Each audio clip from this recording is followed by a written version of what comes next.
সম্মানের সাথে দৃঢ় সংকল্প হয়ে নিরন্তর এগিয়ে চলেছে।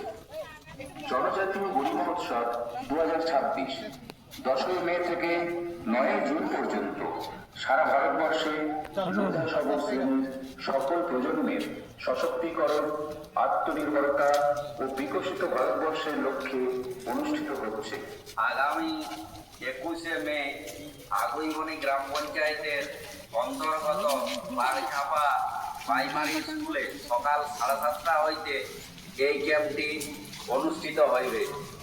তপশিলি উপজাতি লোধাসবর সম্প্রদায়ের উন্নয়ন ও উন্নত ভারতের লক্ষ্যে জনজাতীয় গরিব উৎসবে আসুন সকলে মিলিত হয়ে মাননীয় প্রধানমন্ত্রী শ্রী নরেন্দ্র মোদীজির দূরদর্শী চিন্তাধারায় উদ্বুদ্ধ হয়ে তপশিলি উপজাতি লোধাসবর সম্প্রদায়ের মানুষজন তাদের ভরসা সম্মানের সাথে দৃঢ়